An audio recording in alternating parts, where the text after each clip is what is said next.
Muy buenas tardes a todos quienes nos acompañan.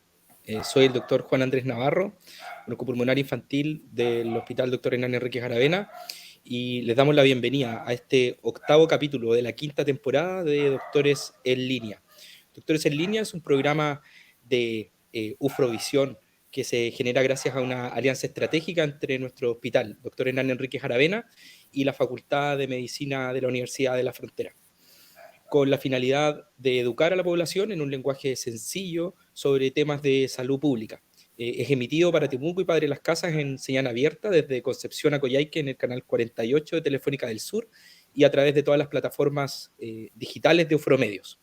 En este capítulo vamos a tener una agradable conversación sobre prematurez, sobre el riesgo que tiene nacer prematuro, y lo vamos a hacer acompañado del doctor Andrés Román.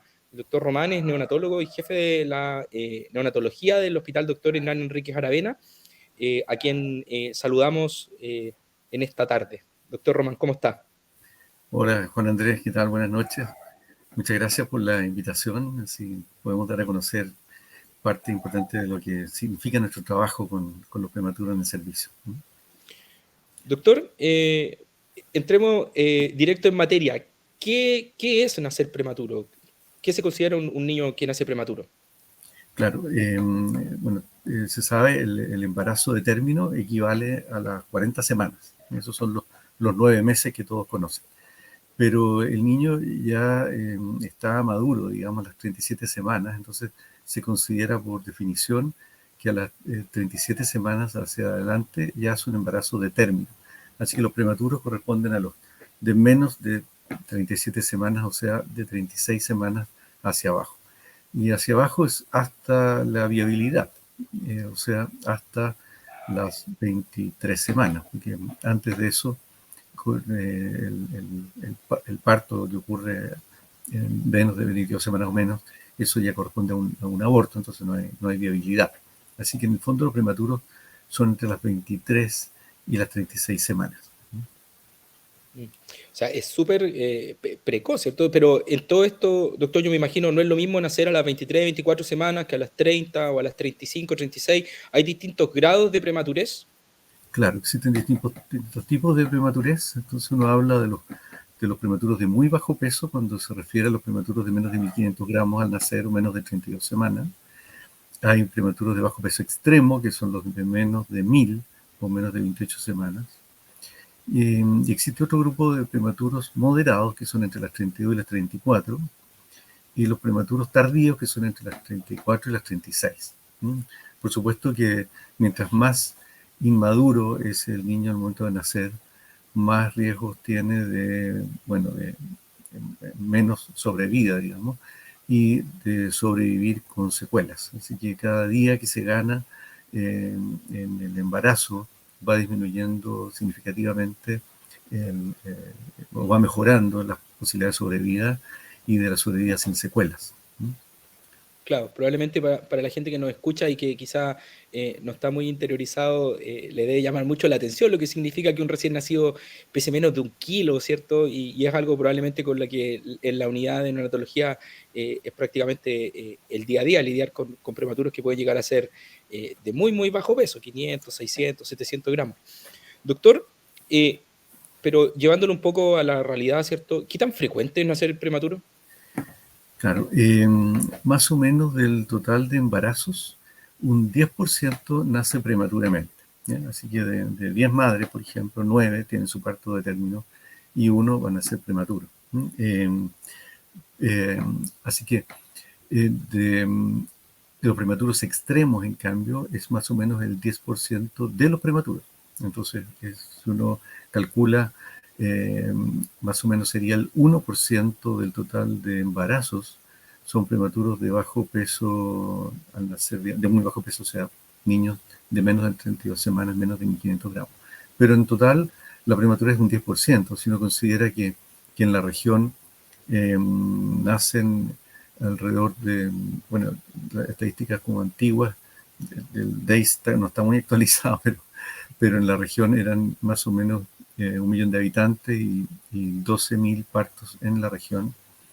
Eh, de esos 8.000 más o menos en la provincia de la Argentina Sur. Y de esos más o menos 5.000 son en el hospital regional. Así que Claro, nuestro servicio atiende a todos los niños de menos de 1.500 gramos que nacen en toda la región, ¿ya? Así es que recibimos una referencia de más o menos el 1% de los partos. Si tú calculas que son 12.000, son más o menos 120 prematuros de bajo peso extremo de menos de 1.500 gramos que recibimos en el servicio al año, ¿ya? Así claro. que Y entendiendo además que la neonatología del Hospital Dr. Hernán Enrique Aravena es la neonatología más compleja de nuestra región en este caso. Así claro, que obviamente la mayoría los concentramos en la neonatología de nuestro hospital. Ahora, doctor, finalmente, ¿cuáles son las causas? ¿Por qué llegamos finalmente a un parto prematuro? Yo sé que esto quizás a veces es un poco más ginecológico, lo hemos conversado, pero claro, también, ¿qué es lo que usted nos podría contar? ¿Cuáles son las causas de por qué los niños llegan a nacer prematuros? claro. Hay causas de la madre, causas también fetales y causas también placentarias, ¿no? Pero en general, una de las causas más frecuentes de prematurez es el síndrome hipertensivo de la madre. Más o menos como el 50% de todos los prematuros son secundarios a eh, síndrome hipertensivo, que significa que la madre tiene una presión alta secundario al embarazo y que solo se va a mejorar una vez que se interrumpa el embarazo. Y a veces están gravemente enfermas, arriesgando su vida y la del feto.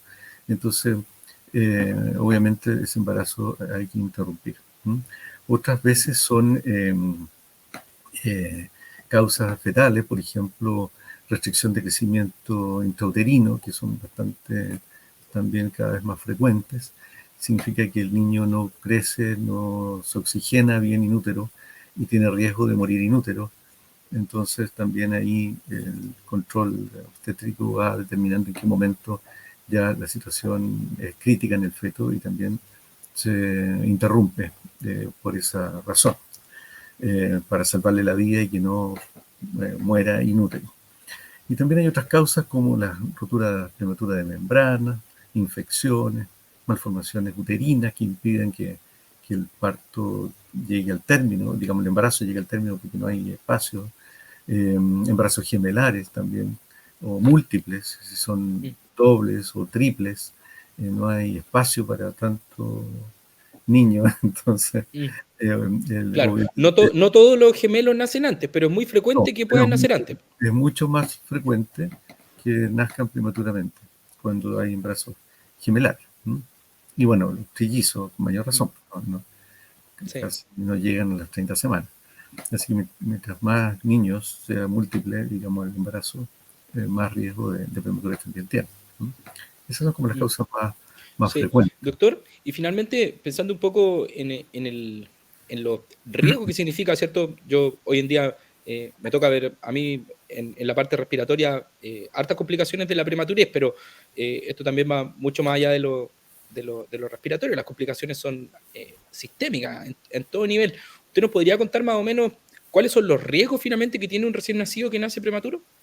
Claro, bueno, fundamentalmente derivado de la inmadurez de todo su sistema.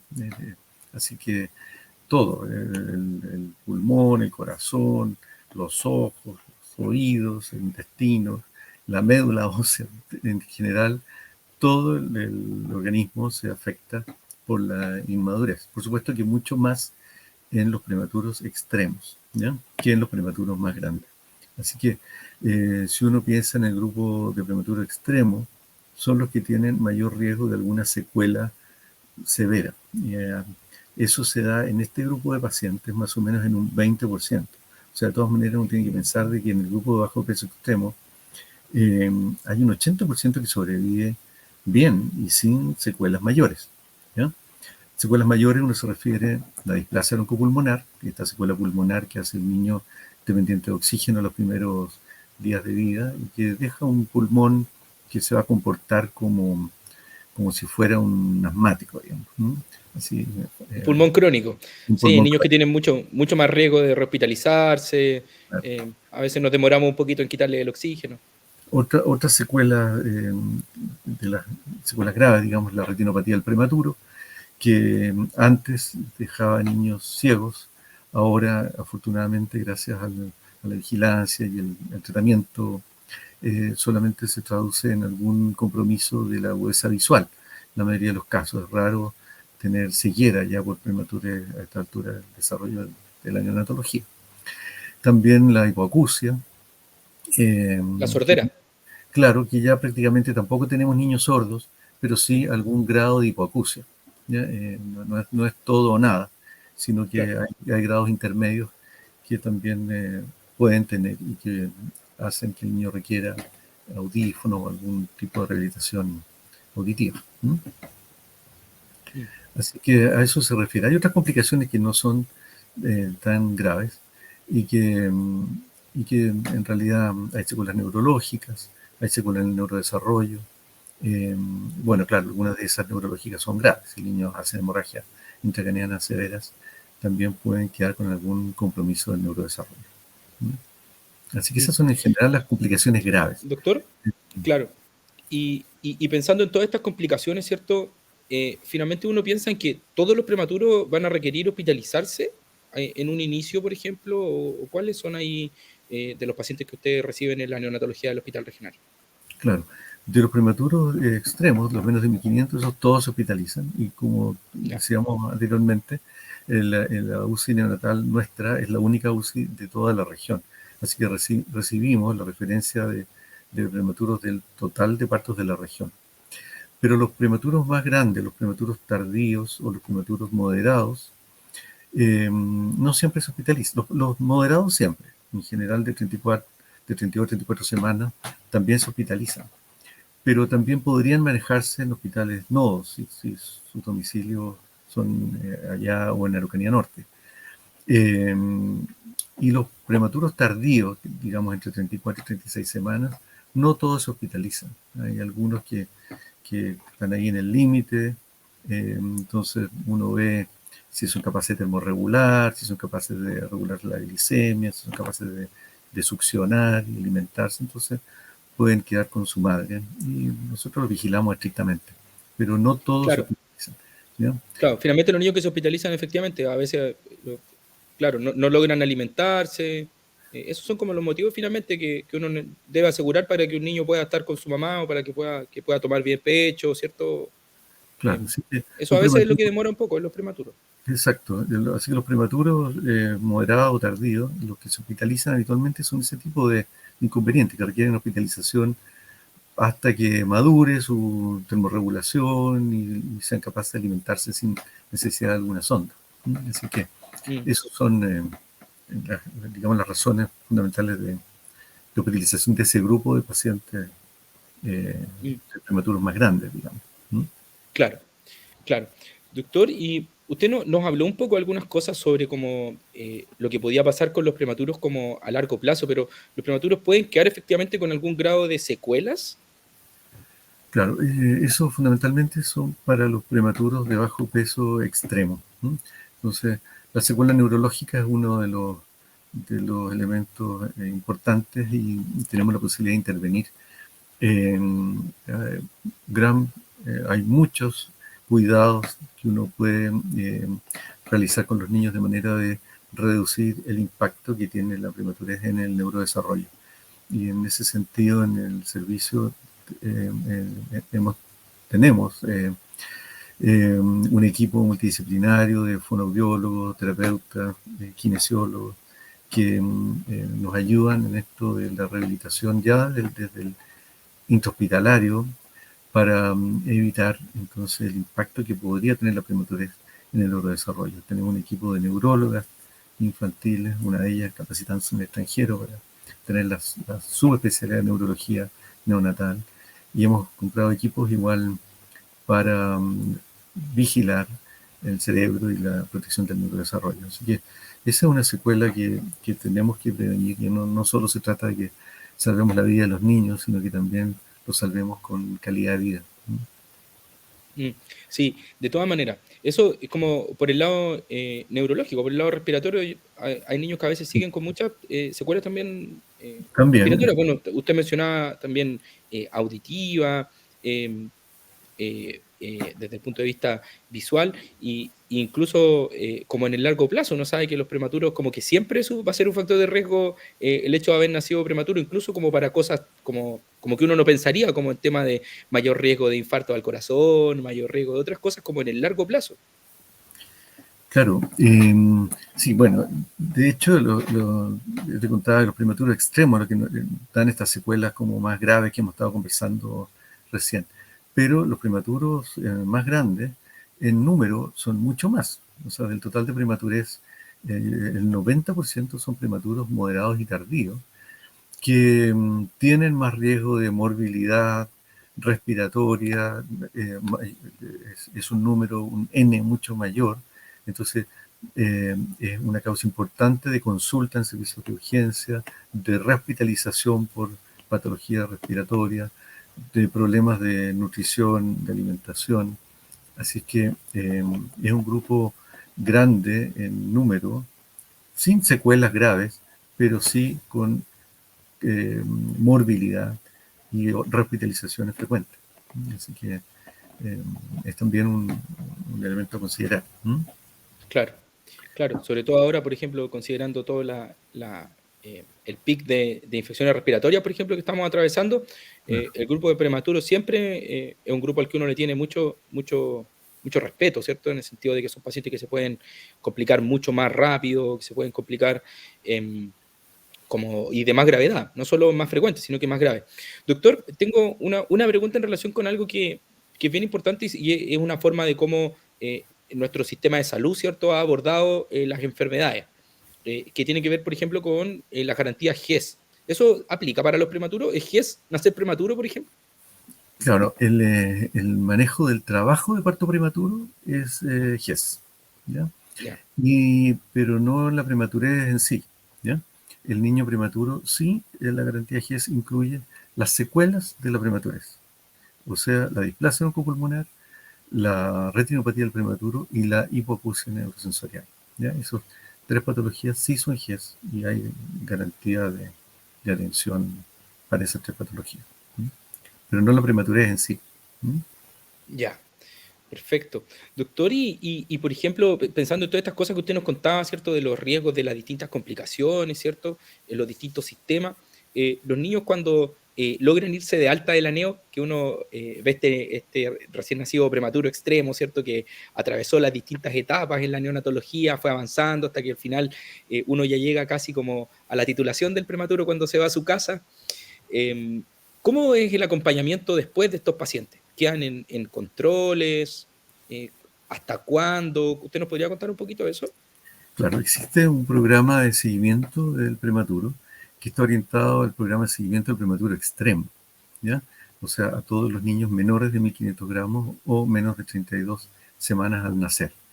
Entonces, estos niños, bueno, durante el intrahospitalario hace todo un seguimiento de estas complicaciones y en el momento del alta, entonces deben seguirse por este equipo multidisciplinario que incluye controles por neonatólogo, por oftalmólogo, otorrino, neurólogo eh, y broncopulmonar. En los casos que hay displasia broncopulmonar. Entonces, está diseñado que este es un control de seguimiento que se debe seguir hasta los 9 años de edad de los niños. ¿Ya? Mm, Nosotros, por razones de disponibilidad de horas para atención ambulatoria, nos estamos restringiendo a seguir a los niños hasta los 2 años en estos momentos, por neonatólogo, y luego los derivamos a los pediatras de los nodos, ¿sí? Para que sigan el control anual hasta los 9 años. ¿Sí? Eso desde el punto de vista del seguimiento con especialistas. Pero también existe un programa de alimentación del prematuro que requiere, eh, cuando requieren fórmulas ujú. especiales, eh, dado que si tú piensas el prematuro que es, durante el último trimestre del embarazo es el periodo donde el feto crece más rápidamente y acumula nutrientes más rápidamente que en cualquier otra etapa de la vida, incluso postnatal. Si esta etapa se la salta, entonces ese niño tiene requerimientos nutricionales que son mucho más altos que un niño de término, ¿ya?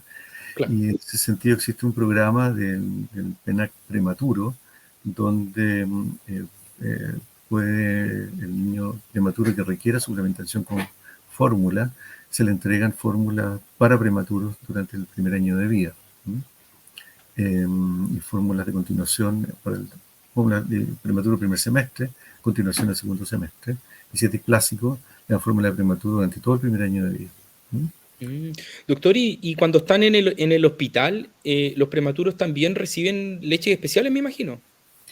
Claro, para los prematuros, como te contaba, los requerimientos de un prematuro extremo son varias veces superiores al requerimiento de un niño de término, porque es Claro. el último trimestre del embarazo, como te contaba, donde acumulan más nutrientes. Entonces, tenemos afortunadamente fortificantes de leche materna para lograr entonces eh, dar a los niños el requerimiento de estos nutrientes de los cuales carecen o están o tienen mayores demandas, y fórmulas también especiales para prematuros cuando no hay suficiente leche materna. Doctor, y ahí usted no podría contar un poco, porque usted mencionaba que toman leche materna, pero los prematuros todavía hay muchas semanas, ¿cierto? A veces meses en que todavía no se ponen al pecho. ¿Usted no podría contar cómo hacen eso en la neonatología?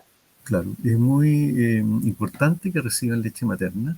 Se ha asociado a disminución de varias complicaciones, mejoría en el neurodesarrollo, disminución del riesgo de enterocolitis necrotizante. Entonces, es muy, muy importante que los niños reciban leche materna desde la primera hora de vida. Así es que, claro, el niño que nace con menos de 1.500 gramos no es capaz de succionar hasta que llegan más o menos a las 34 semanas corregidas. Así que puede que pasen un mes o 2 meses antes de que pueda ser puesto al pecho. Pero antes de eso, podemos darle la leche extraída de su propia madre. ¿Ya? No tenemos nosotros un banco de leche para darle leche donante a los niños que no tienen esa posibilidad, pero sí hacemos todo lo posible porque cada niño reciba leche extraída de su propia madre. Desde gotas de calostro los primeros días hasta el volumen necesario más adelante, enriquecido con este fortificante de leche materna que aporta más calorías, más calcio, fósforo, vitaminas y proteínas, de manera de lograr un crecimiento recuperacional y que el niño se vaya de alta lo más cercano al peso que hubiese tenido si no hubiera nacido prematuramente. Claro, este prematuro de 500 gramos, ¿cierto? Se logra ir a veces con 2, con 3 kilos, ya cuando están por irse de alta. O sea, gran trabajo ahí también, doctor, realiza las familias, los papás de los prematuros. Es un trabajo también en equipo, en conjunto con la neonatología. Tal cual, los padres para nosotros son fundamentales en el apoyo. La leche materna, como te decía, es clave en esto. Los padres necesitan estar presentes con sus hijos. Así que para nosotros los padres no son visitas, son parte del equipo que va a sacar adelante a sus hijos. Así que es muy importante la participación de ellos, ¿no? La presencia de la Doctor, madre, y la educación, sí, el contacto físico, además de la leche, ¿no? doctor, y en relación a eso, por ejemplo, ¿cómo se ha visto esto en relación a, por ejemplo, la pandemia o esta etapa post-pandemia, ¿cierto? En relación a las visitas, por ejemplo, a los hospitales. Las mamás hoy en día, por ejemplo, igual pueden estar con sus niños en la neonatología del hospital. Claro, nosotros teníamos desde antes de la pandemia acceso libre de la familia, de los padres y los hermanos y los abuelos, para que participaran también y conocieran al prematuro. Pero con la pandemia esto se acabó y solo pudimos retomar después de un tiempo la visita de los padres, ¿no? En este momento ya hay acompañamiento a las 24 horas del día si las madres quieren quedarse. No tenemos las condiciones de comodidad para que puedan pernoctar ahí cómodamente, pero sí hay un sillón, hay unos bergers para las mamás que quieran quedarse. Es una decisión de ellas y asumiendo las incomodidades que hay hasta que no tengamos una unidad con más espacio físico que permita darle a los padres la comodidad, pero está a la disposición de que los padres puedan estar con sus hijos las 24 horas del día. Qué interesante eso, porque yo me imagino también, doctor, que hay una etapa en la que los niños prematuros, a pesar de estar en una incubadora o en una unidad, ¿cierto?, de hospitalizado, también es muy importante lo que usted decía, que las mamás los puedan tomar en brazos, regalonear, ¿cierto? Eso ya hay una etapa en la que se logra esa etapa, antes del alta de los pacientes. Claro, piensa tú que la hospitalización de cualquier niño, prematuro o no, interrumpe el vínculo afectivo. Y eso Mm, es súper importante de que nosotros lo logremos rescatar. Entonces, eh, el contacto piel con piel es clave y permite entonces que con el trabajo en equipo de todo el personal, aquí vaya el niño estando en contacto con su madre, con el papá también, este contacto físico piel con piel. Eso ayuda en la producción de leche, lo que va a favorecer también la recuperación más rápida del niño. Eh, y vamos a restablecer este vínculo afectivo que se forma, bueno, ya viene desde antes, mm, durante el embarazo, pero que se interrumpe ese vínculo con la separación en el momento de la hospitalización. mm. Así que es clave que Sí. podamos también nosotros trabajar en la recuperación de ese vínculo afectivo. Es bonito poder contarle un poco a la gente que nos ve y que quizás está absolutamente ajeno a esto, pero que los niños a veces pueden estar conectados incluso a un ventilador mecánico, pueden ser muy pequeñitos y los papás en algunos momentos los pueden tomar en brazos, ¿cierto? Los pueden cargar, pueden hacer lo que se llama, quizás el doctor nos puede contar un poco más esto del método canguro, ¿cierto? Cómo es que los papás estén en contacto con sus niños, lo potente que es. A mí me ha tocado estar, bueno, muchas veces podemos hablar de eso, pero lo importante que es para los papás tener ese vínculo con los niños. Claro, esa técnica canguro se refiere a esto de que un niño no lo puede sacar de la incubadora, niños que están en incubadoras porque no termorregula. Así que Claro, dentro del se puede útero enfriar. la madre le mantenía el ambiente termoestable, que nosotros tenemos que hacerlo a través de una incubadora. Pero uno lo puede sacar de la incubadora sin ropa y ponerlo en contacto piel con piel con su madre y cubrirlo solo por encima. Y eso permite que el niño se mantenga termorregulando, digamos, con el cuerpo de la madre. Y eso crea un vínculo afectivo que tiene muchas ventajas y favorece, digamos, la recuperación más rápida de los niños. El niño puede estar conectado al CPAP, algunos en Mm, ventilación mecánica también lo hemos puesto en canguro, y para mm, los niños y para las madres y los padres que lo hacen, es una mm. experiencia inolvidable. Sí, sí. Doctor, llevándolo un poco a la etapa en la que estamos atravesando del año, ¿cierto? Las infecciones respiratorias están a la orden del día, las unidades de urgencia, los servicios de hospitalizados están colapsados de niños. em, hay harto temor, ¿cierto? Y probablemente las familias de los prematuros también. Em, Uno de los grandes enemigos en esta época, por excelencia, ¿cierto? Es el famoso virus respiratorio sincicial. Em, ¿Qué hay eso con los prematuros? ¿Qué nos podría contar usted en relación a cómo los afecta, a cómo prevenirlo o a qué herramientas tenemos desde el punto de vista de la neonatología? Claro, la infección por virus sincicial es una amenaza grave para los prematuros. Causa morbilidad aguda, hospitalización y a veces también la muerte. ¿M? Mm, Así es que es por eso que un niño prematuro extremo eh, tiene contraindicación de asistir a salas cunas y ojalá a lugares de hacinamiento público en este periodo de invierno. El virus sincicial, el pic de circulación viral es entre mayo y septiembre de cada año. Así es que en ese periodo entonces es grave que el niño se infecte. Afortunadamente existe un medicamento que son anticuerpos monoclonales contra el virus sincicial. Eso es como una vacuna. Claro, eh, pero son anticuerpos monoclonales que se inyectan y que protegen. son anticuerpos ya formados, digamos. La Claro. vacuna para que entienda todo el mundo, se pone el antígeno de manera que el cuerpo desarrolle los anticuerpos. En este Aquí caso, vienen las defensas listas. claro, aquí viene todo listo, los anticuerpos que se inyectan, porque no hay vacuna para el virus incisional. Entonces, eh, se inyectan ya los anticuerpos listos que los protegen por aproximadamente un mes.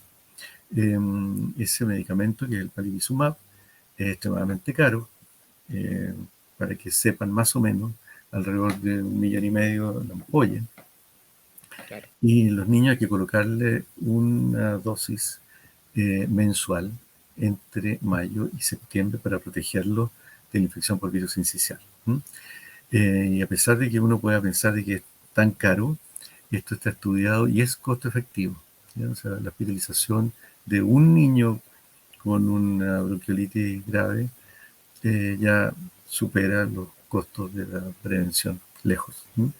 Y así es que, a pesar del precio caro, esta es una intervención costo efectiva que afortunadamente está garantizada para todos los niños en este país, independiente de su previsión social, gracias a que está incluida en la ley Ricardo Soto, que asegura entonces el palivizumab. Son 6 dosis durante el año eh, para prevenir la infección por virus incisional. Mm. Así que, Sí, es muy importante y doctor, ahí yo me quiero robar 30 segundos. La prevención, qué importante es la prevención en esta época para las familias de prematuros, para la gente que rodea a los prematuros. Em, Solo contar un poco, a mí me toca hacer el seguimiento de la parte respiratoria de los prematuros extremos, eh, y uno habitualmente conversa con los papás y uno les dice, bueno, durante esta época, en palabras sencillas, es como que uno tuviera que volver a fase 1 de pandemia. Uno debiera no recibir visitas sin planificar, uno debiera interrogar a las visitas. Es increíble a veces, bueno, el efecto que tiene un recién nacido o un bebé en una familia. Todo el mundo quiere ir a ver a un bebé cuando llega a la casa. Imagínense, este bebé puede haber estado 3 meses en que no lo conocieron los abuelos, los tíos, los primos, y llega en pleno junio a una casa o en pleno mayo a una casa. Todo el mundo quiere ir a conocer y qué importante es que las familias cierren círculos. Lamentablemente esto tiene que ser así, por los riesgos que implica una hospitalización para un niño.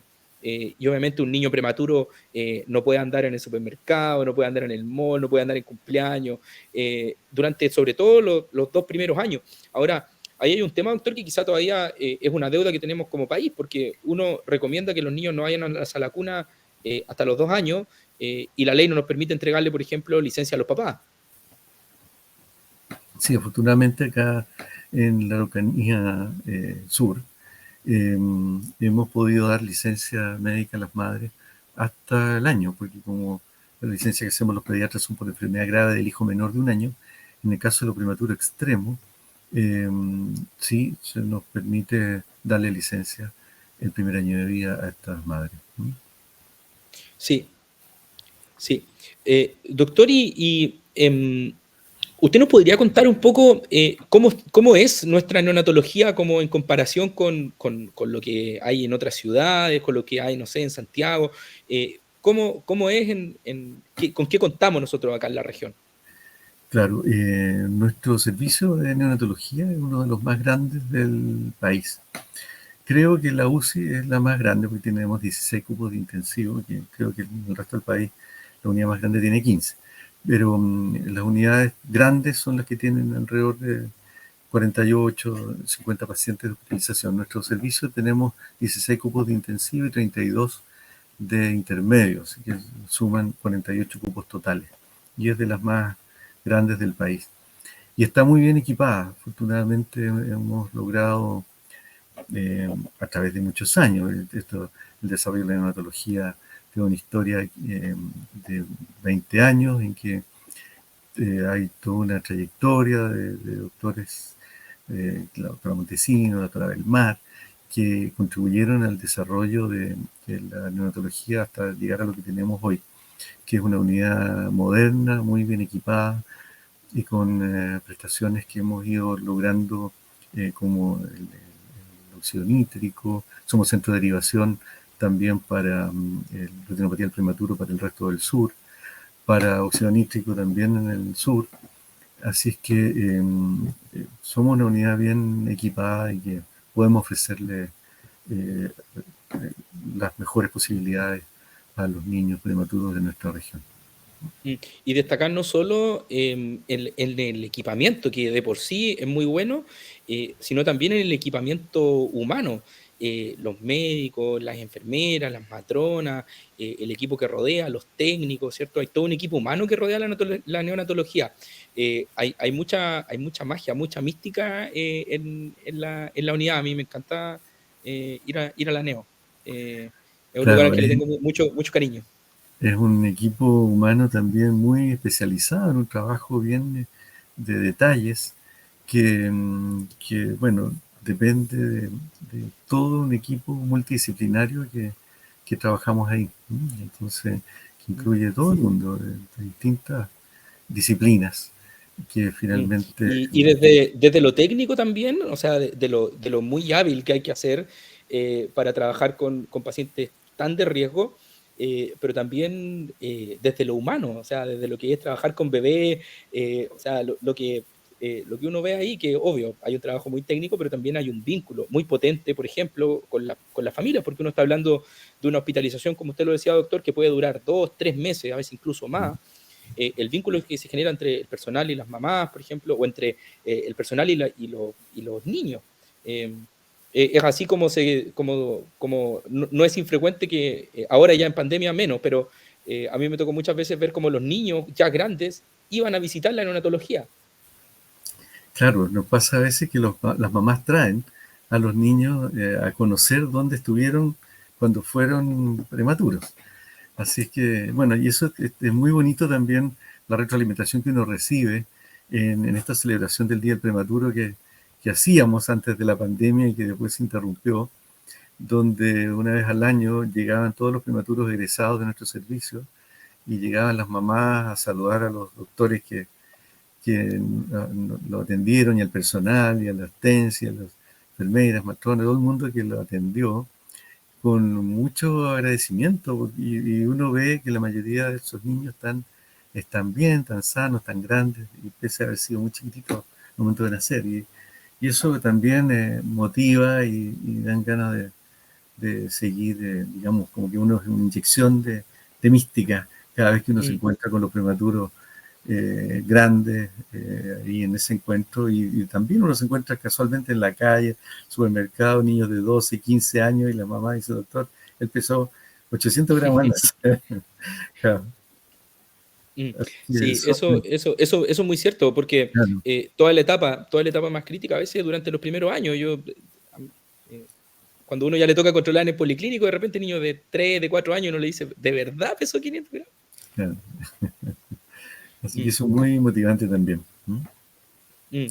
Sí, de todas maneras, de todas maneras. Doctor, entonces, en realidad ya, no sé si tenemos preguntas del público, vamos a averiguar, obviamente, si es que hay alguien que tenga alguna consulta para el doctor Román que le podamos hacer, eh, porque ya vamos a ir, yo creo, cerrando, doctor. No sé si algunos mensajes como finales en torno a la prematurez, ¿qué es lo que usted nos podría decir como para redondear y ya ir cerrando? O quizás algo como enfocado en los papás en el largo plazo. em, Claro, bueno, es fundamental la prevención también de la prematurez. Entonces, en la medida que se haga un buen control prenatal, eh, que se haga una pesquisa de problemas en el antenatal, nos permite estar más preparados para atender a ese niño después. Así que es muy importante los cuidados de la madre durante el embarazo y para que haga un control prenatal adecuado. ¿No? Y evitar que el niño nazca prematuramente, porque, eh, digamos, por lo que hablábamos, hay riesgos, hay mm. complicaciones y hay secuelas que uno debería evitar. Mm. Sí, bueno, y también relevar, ¿cierto? Con lo que usted dice, ¿cierto? La importancia aquí del trabajo en equipo de todos los que formamos parte del equipo, desde la ginecología, desde los controles prenatales, desde los consultorios, los hospitales, hasta llegar, cuando es necesario, hasta una unidad como la neonatología de nuestro hospital regional. Claro, eso es clave aquí en el hospital. existe un muy buen servicio de medicina materno-fetal que también es el complemento de la neonatología. Nosotros seguimos los niños que ellos han manejado en el antenatal. Así que es clave tener una buena atención y nosotros hacer la continuidad, ¿no? Mm, sí. Bueno, doctor, de verdad que muchas gracias por este tiempo, por esta conversación. Sin duda, la prematurez es un tema probablemente que nos rodea, ¿cierto? Eh, Probablemente muchas familias, bajo algunas circunstancias, ya sea entre ellos o entre sus conocidos, deben tener algún niño nacido prematuro y sin duda es algo en lo que tenemos que informarnos y tener los cuidados respectivos. Así que le damos muchas gracias, doctor, por habernos acompañado en esta tarde. Muchas gracias igual a ustedes por la invitación. Estuvo muy entretenido. Gracias. Bueno, ya nos vamos a ir despidiendo de este capítulo de Doctores en Línea. Le damos las gracias a Ufrovisión, que nos permite esta plataforma para poder difundir este tipo de contenidos. Muy buenas noches.